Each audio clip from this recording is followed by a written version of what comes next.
ये है आंदोलन इंडिया लिमिटेड। नया चेहरा, पुरानी पटकथा। हर कुछ वर्षों में देश में एक नया आंदोलन पैदा होता है, नया चेहरा आता है, नया नारा आता है, नई क्रांति की घोषणा होती है। कैमरे पहुंचते हैं, हैशटैग ट्रेंड करते हैं, स्टूडियो में बहसें शुरू हो जाती हैं और फिर कुछ महीनों बाद वही आंदोलन इतिहास की धूल में कहीं खो जाता है। 2020 में एक चेहरा था, 2021 में दूसरा, 2022 में तीसरा, 2023 में चौथा, 2024 में पांचवा, 2025 में छठा और अब 2026 में नया पोस्टर बॉय तैयार है।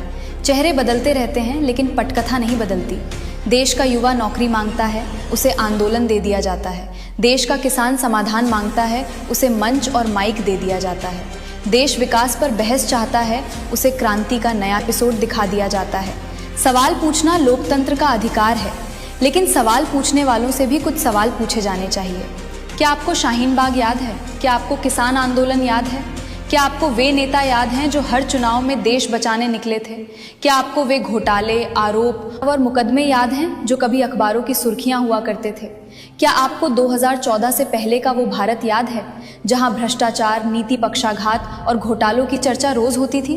क्या आपको आतंकवाद, बम धमाकों और अस्थिरता की वे खबरें याद हैं जो कभी सामान्य लगने लगी थी? या फिर हमारी राजनीतिक स्मृति की अवधि अब सिर्फ एक ट्रेंडिंग हैशटैग जितनी रह गई है?